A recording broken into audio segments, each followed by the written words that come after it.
Acontece uma coisa estranha quando você entra num salão iluminado demais.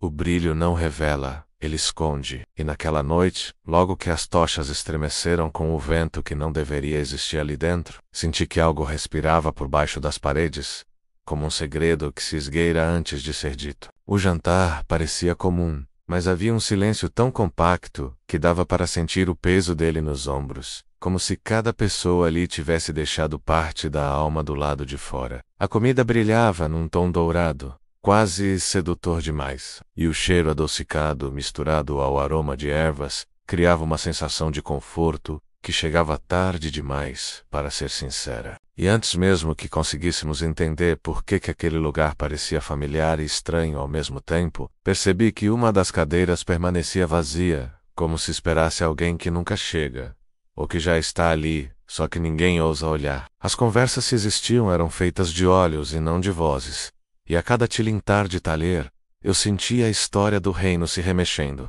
inquieta como se pedisse para ser lembrada de algo que todos tinham medo de reconhecer. A luz das velas criava sombras longas demais, distorcidas, como se movimentos desconhecidos se escondessem atrás delas. É curioso como o corpo sabe antes da mente quando algo está errado.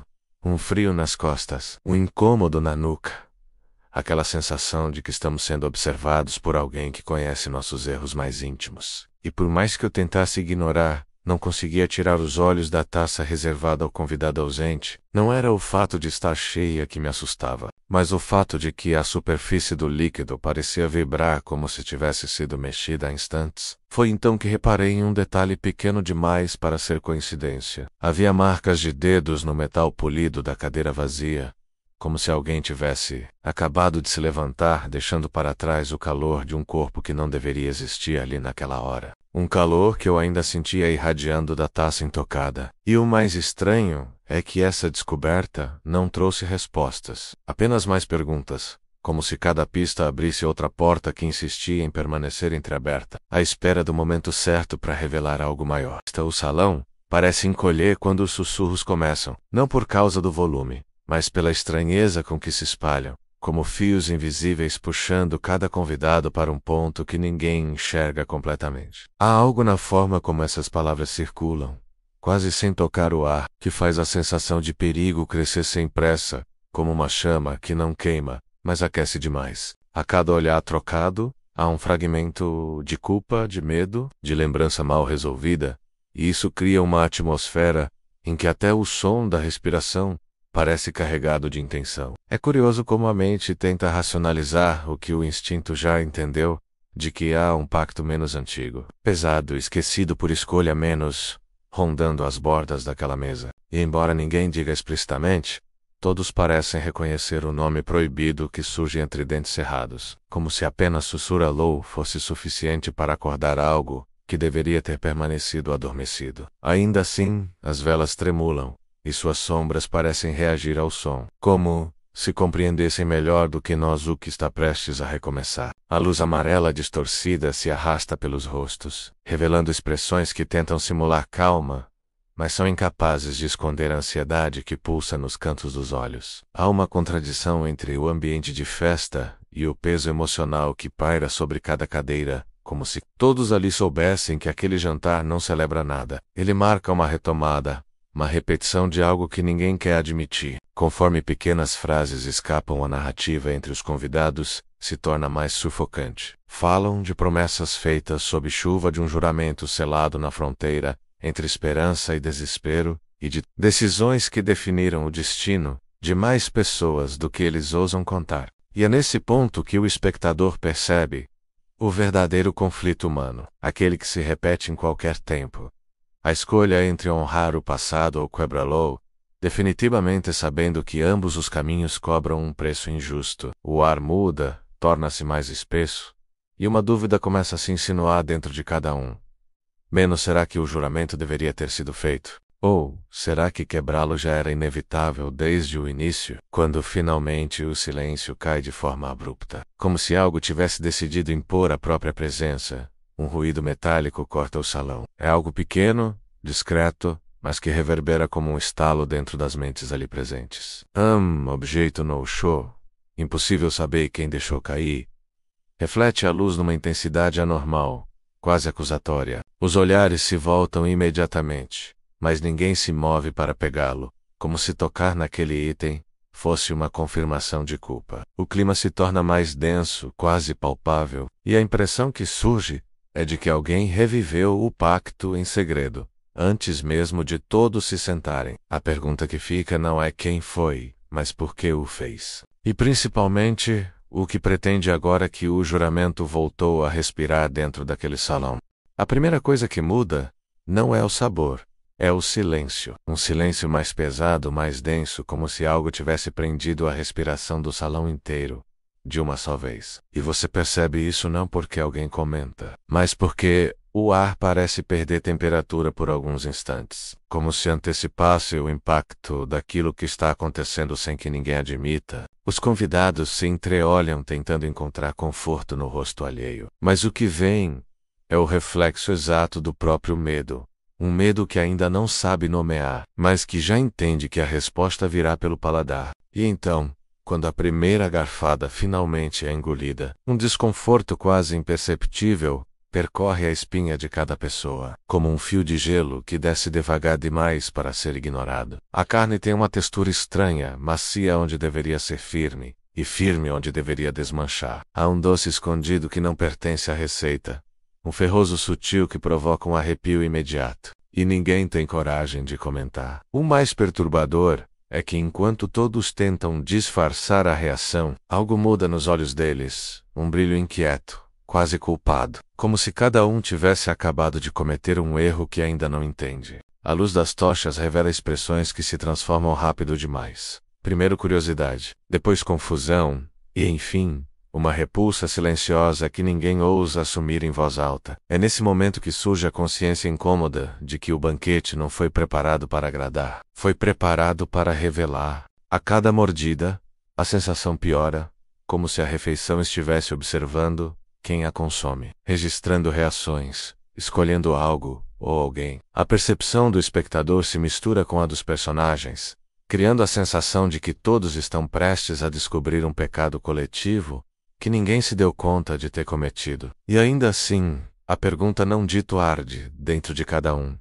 De onde veio essa carne? Quando a desconfiança se torna forte demais para ser contida, um dos nobres finalmente empurra o prato, incapaz de fingir por mais um segundo que nada está errado. A voz dele treme quando tenta falar, mas o questionamento sai pela metade, como se tivesse medo de completar a frase. O mestre do banquete, no entanto, permanece imóvel, com um sorriso tão contido que beira a provocação. É um sorriso que conhece a verdade antes de ser dita.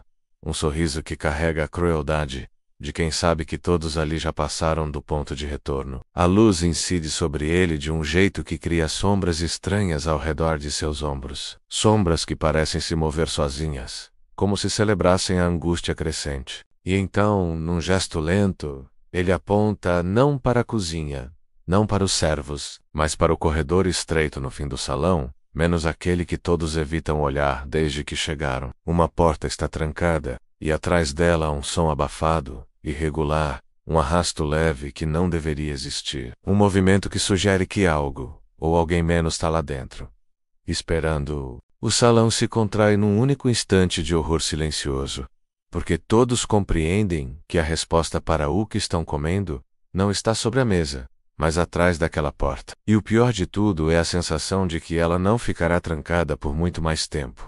O corredor parece engolir a própria luz, quando o grupo avança, como se cada passo arrancasse um pouco do brilho que ainda restava no salão. É impressionante como um simples estreitamento nas paredes pode transformar o ar em algo quase sólido, pesado demais para ser respirado sem esforço. O cheiro muda de maneira tão brusca que todos param por um instante.